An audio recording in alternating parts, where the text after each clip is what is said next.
Hello, Patreon. Here we are, another month, another bit of wackiness. Adam's here. I'm here. And Misa here. we gotta speak in the third person. Adam thinks. So yeah, this time around, this is interesting, guys. So when we showed you our most valuable comics last month, we put up this choice list, and you guys say you want to see our lamest comics.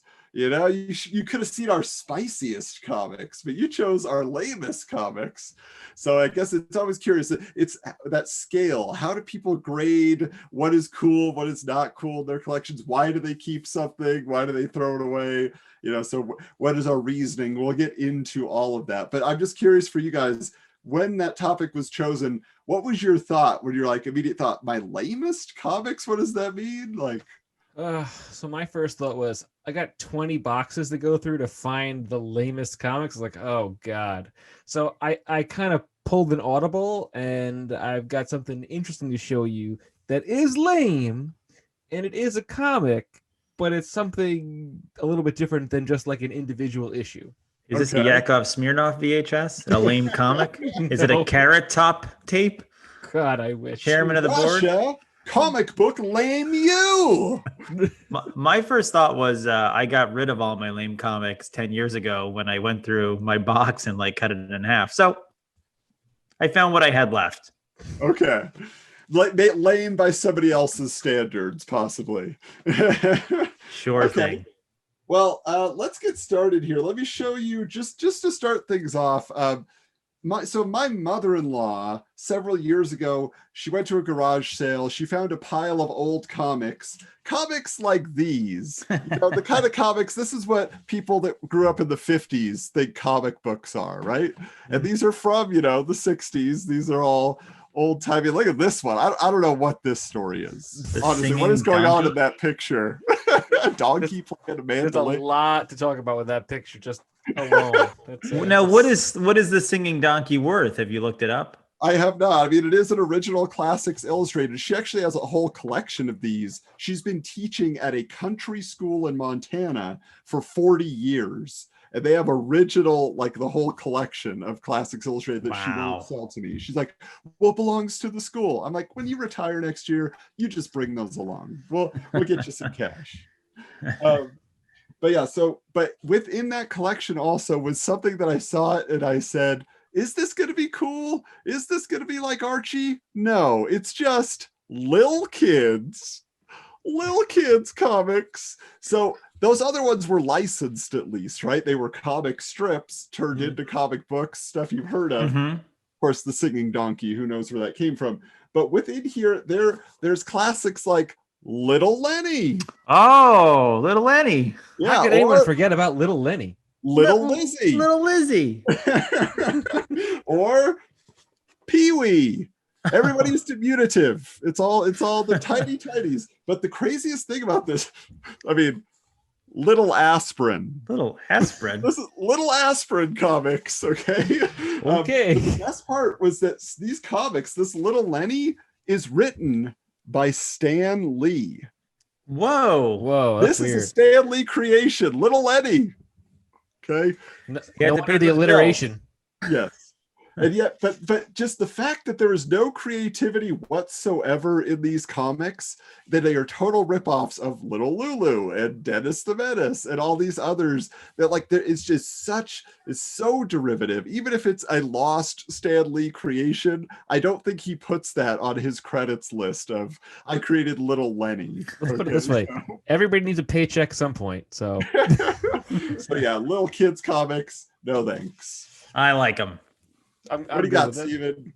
So I've got a few, and one of which I've talked about on the podcast before. So for my 11th birthday party, I had to get party favors for my guests, and I chose comic books. But because DC and Marvel had rocketed their prices to $1.25 at that point, I had to get the dollar comics. And I went with The Comet from Impact Comics. And it took me, 30 years to remember what this title was until I was digging through a dollar bin at my local comic book store. And I was like, wait, that was the party favor I gave out at my 11th birthday. So yeah, this is an Impact comic, and it's very, very lame, as you can see. One of these derivative characters, and yeah, that's the Comet. I love this cover, but I have to admit the gimmick is a little strange.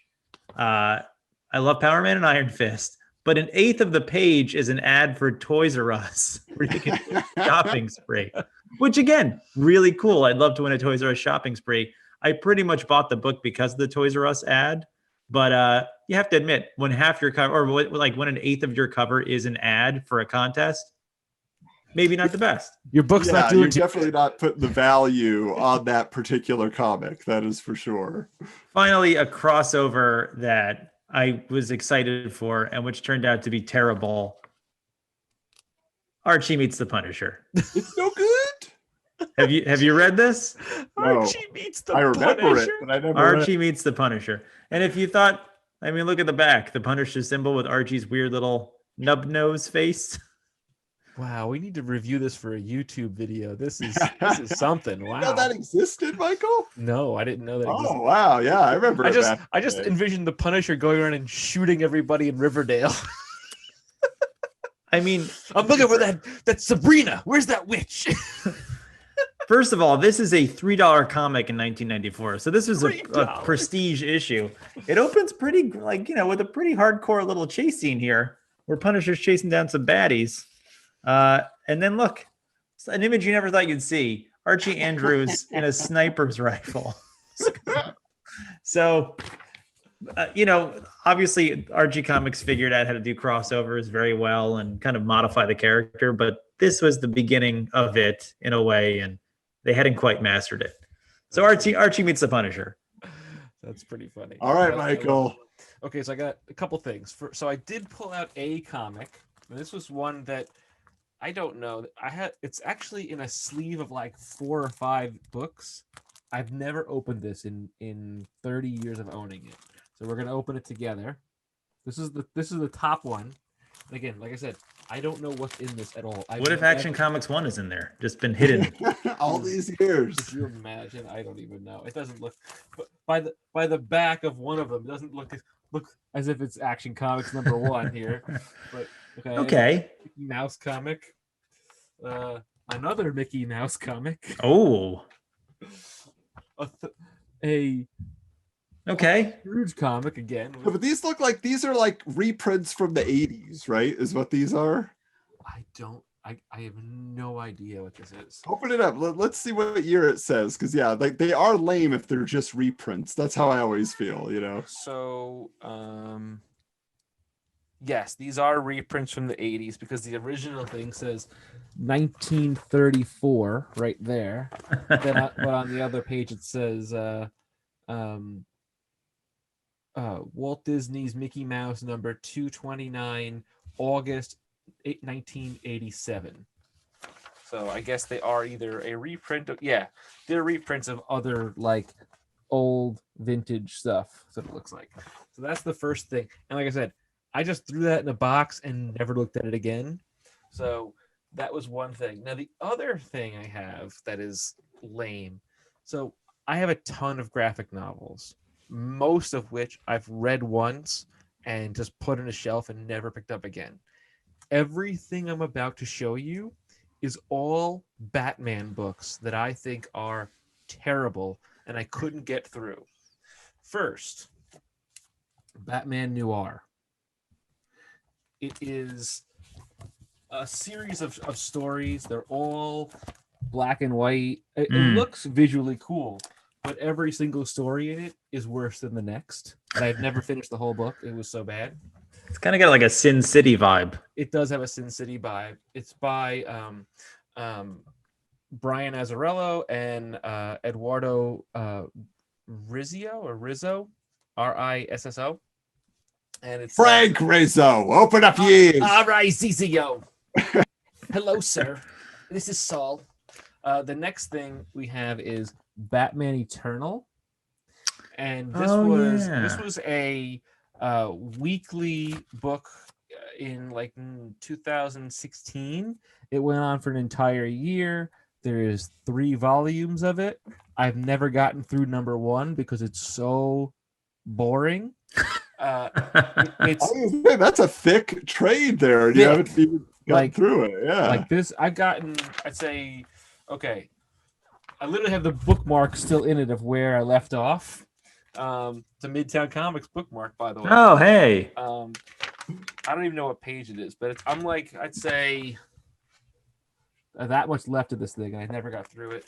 The art for predominantly is by Jason Fabok, who was one of my favorite artists. Yeah, And you it's- love him. Yeah, and it's predominantly written by Scott Snyder and James Tyronian, Tynino. You know if you saw him. Anyway, it's not a good book. It's very boring. The sequel, Batman and Robin Eternal, is much better. Much better. Well, they put Robin in it. Of course, it's better. But it's not even about Batman at all. It's just all of the Robins together on an adventure to find Batman. That sounds amazing. Oh, it's great. Yeah, I like I'm that. picking that up. Batman and Robin Eternal is much better. It's half as big. It's only 26 issues versus 52 issues, and it's really good.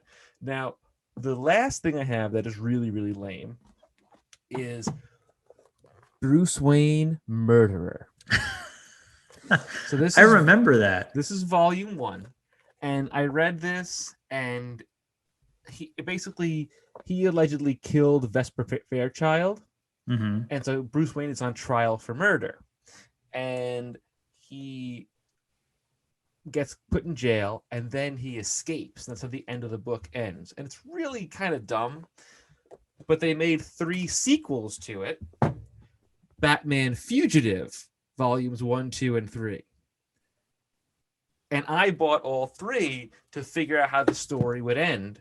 It took me an entire summer to get through all 4 of these books, and it is one of the worst Batman stories, probably the worst Batman story I've ever read in my life.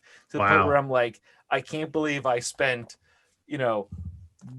nearly $60 on 4 books to get through this terrible That book. is a disappointment. Maybe Yeah. $80. So just Wow. Yeah. Those are my my lamest stuff. All right, I do have one more because I didn't know we were going to go all the way through. We should have outlined that. I should have said, okay, we'll do one at a time. I did have one more. This is something that we have discussed previously. This is Original Man. Now, you might recall we talked about Anaya Comics, which was an all African-American produced comic book line. And this guy who created Original Man was supposed to be part of that group, but he had some disagreement with them and dropped out before. And so he did his own comic, Original Man. Now, I almost brought this up on the show, but I didn't want us to get canceled. It has nothing to do with the content, the creator, any of that. It is 100% the execution of this comic that is so lame, okay? Now, we often talk about, we'll make fun of Image or some of these comics. It looks like junior high school drawing, right? Like that's where we come in. But look at this. The art in this thing is literally, there's not even like, you can see they just photocopied pages that somebody drew in a notebook. It's not really inked. It's just colored with markers. Yeah. And it's just, it's Wow. really unfortunate. Like the production value is so poor, and it's got a flip book feature, and you flip Oh. around and get this other story, and it's not much better. And then in this ad, they're asking for more artists, they're asking for inkers, they're asking for anybody, and you just look at this picture and you're like, so a 6th grader did draw this, yes? They're begging, like, we have ideas for comics, we just need somebody who actually knows how to make comics. Show but- the cover again. Let me see the cover of that. Because this is a pretty nice cover. Like it's a nice looking cover. It might fool you, but Now- but if now, you look my closely, you see the marker coloring. You know what I'm saying? Like you see that it is not properly, like it's literally just photocopies of the coloring somebody did on a paper. It wasn't digital. It wasn't professionally colored in I any way. wonder if, like a lot of times, writers and artists, they'll do a test book where they'll basically lay it all out and they'll do like footnotes and everything. And recently, a couple of artists and writers have done like Kickstarter campaigns where they've showed like their sketchbooks with all the different notes and the script dialogue and everything in it. I wonder if they didn't have the money to mass produce the book, that they ended up using essentially the template and just printed it that way. Well, the one thing I know about this guy is he got funding from somewhere, or he was independently wealthy, because he eventually even created Original Man action figures. Ooh. So like this guy marketed stuff. He got on CNN, according to Wizard. Like he was in the news promoting, I'm the first Black creator with the first Black superhero in an all Black book. Like, that was like his big push. And then Milestone came around and they were like a bigger deal, much better quality, actual professionals. And it kind of, I think he just faded off to the side is what happened, according to what we've been reading in the magazine, So, but it's just one of those things where I was just like, man, it could be cool. But I think, again, he was just banking on the novelty factor at the time of saying I could be the first, and maybe he just rushed into it, or maybe he literally created this when he was in high school and then he finally got it out there and produced it, So my apologies to Alonzo Washington, publisher and writer, but maybe there had to have been a better artist somewhere in town you could have called. So yeah. When did that book come out? This was 92. So I mean, this was last year, covering it, and he actually, even if I remember correct here in his letter here, he basically just says, he says Anaya, Milestone, and Anthony Jappa, who I guess was another producer, are simply trying to make money at any cost. I was kicked out of Anaya for being too pro-Black, and when this happened, Anthony Jappa tried to pretend we didn't have a partnership.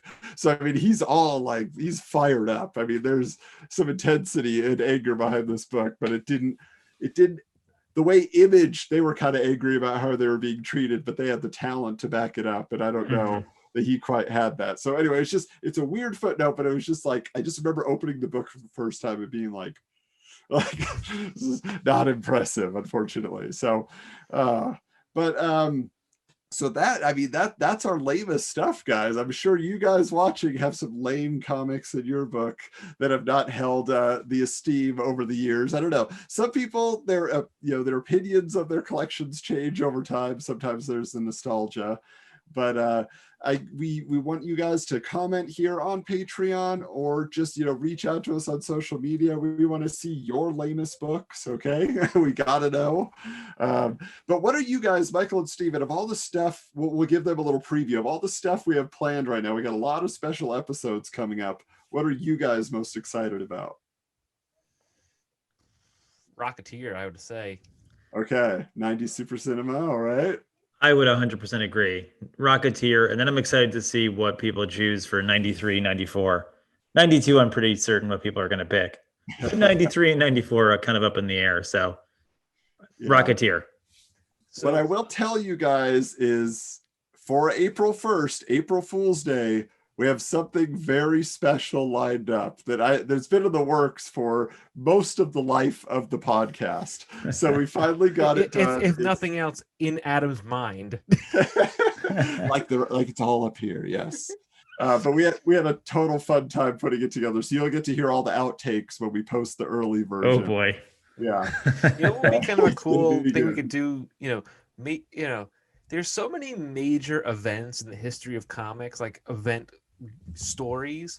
Maybe we could do an episode or a YouTube series of our least favorite major event that everyone touts as like, the greatest thing ever, what we didn't like as an idea. What are you going to say when I put the new 52 on there, Michael? Oh, I'm just kidding. Listen, there's a lot about the new 52 I did not like. There are some things that are good, but what I tell you, what is my least favorite thing, you may fire me off the podcast. I'll tell you. Oh boy. Whoa. So we will put that on the list for next month, guys. That's going to be one of the choices. So if you want to know what our least favorite comic book event was, overhyped or popular, how about this? Unpopular opinions. That's what we'll call it. And unpopular opinions on comic events. So among some other choices there. But everybody, thanks so much. We love having you as our patrons. For our big cheese patrons out there, we can't wait to talk to you this month. So much more to discuss. I'll have new digs to record from. This is my last video here. I'm on the road next week as of this recording. So Yeah, it begins. It'll be very bare walls as far as I can tell. 16 hours with 3 kids in the car. Oh my god. I may not be so cheery after that. All right, but until next time, guys, we'll check you later. See you around.